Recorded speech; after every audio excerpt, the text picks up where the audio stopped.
Hello, my name is Abigail Thorne. I'm a professional actress from Newcastle upon Tyne. I live in London and I'm the creator of Philosophy Tube, an educational show that teaches people about philosophy in a fun way. I started the show almost 7 years ago when the coalition government tripled tuition fees because I wanted to give away my philosophy degree for free. At time of recording, the show has just over 800,000 subscribers. In my most recent video, Identity, I came out as a transgender woman.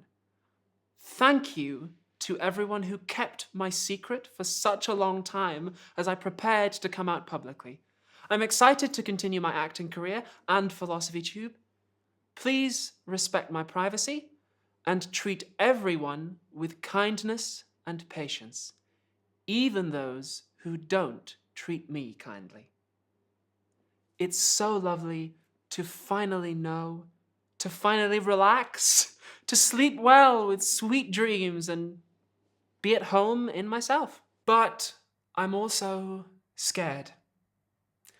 Things are very, very bad for trans people in the UK right now, and they're getting worse. Because of my existing following, I have now instantly become one of the most recognizable trans people in the country, and I feel an enormous pressure to be good at it. Like, if I could only be clever enough, or pretty enough, or funny, or articulate enough, then things would magically come right. Alas, I can't be a perfect paragon of trans Britain. I'm just an actress. But I can relay the following facts.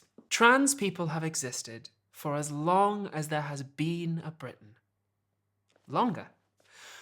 But even after a century of feminism, the government still dictates what we can do with our own bodies.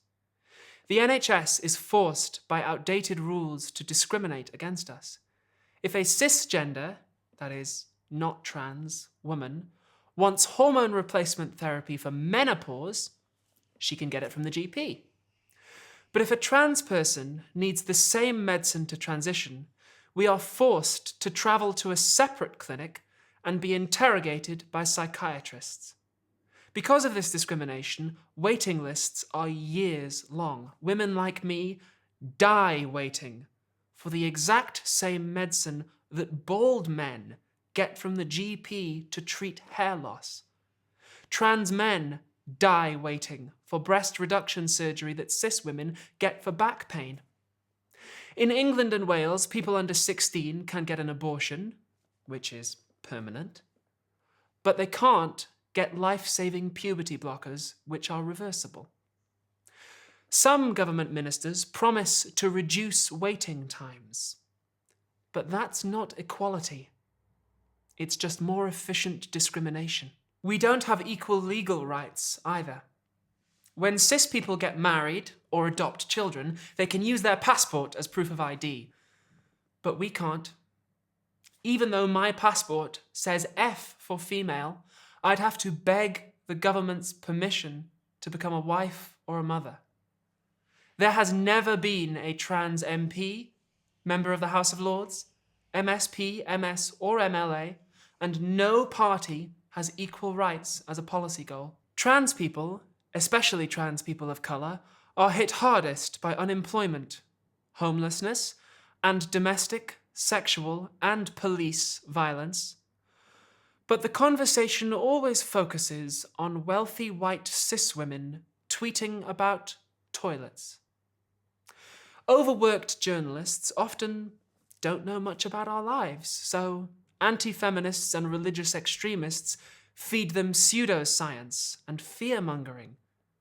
Anti-Semitic conspiracy theories about a mythical trans lobby controlling universities and government are printed uncritically, alongside calls to have us cured with conversion therapy, which, shockingly, is still legal. Well-meaning folks, like yourself, sometimes worry about embarrassing themselves by saying the wrong thing, so they don't speak up to help us.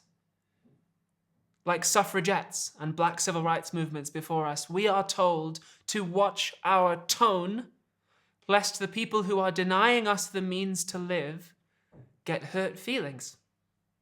I might just be an actress, but as a feminist, I can't submit to civic inferiority or give up control of my body.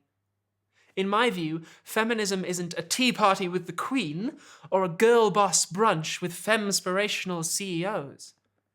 It's our common struggle to be free. Today, I'd like to add my voice to the many demanding new legislation for trans equal rights. That is, an informed consent system of medical transition and a self-ID system of legal transition for all who desire it, including non-binary people. Everyone else in Britain gets their healthcare and gendered services that way. Surely it's only fair that we do too. In my mind, there's no question about it, just as there was no legitimate debate about whether to give gay and lesbian people equal rights. We don't cancel or silence flat earthers when we set aside their concerns about space travel and start listening to cosmonauts. That said, equal rights won't fix the poverty, criminalization, surveillance, and state violence facing all those who work for a living rather than own property and capital.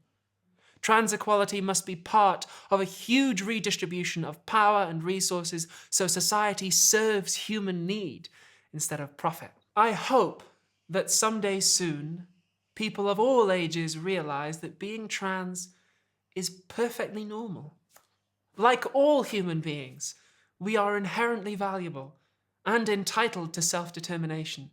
And if that makes some people uncomfortable, well, it's only because they're choosing not to live in reality.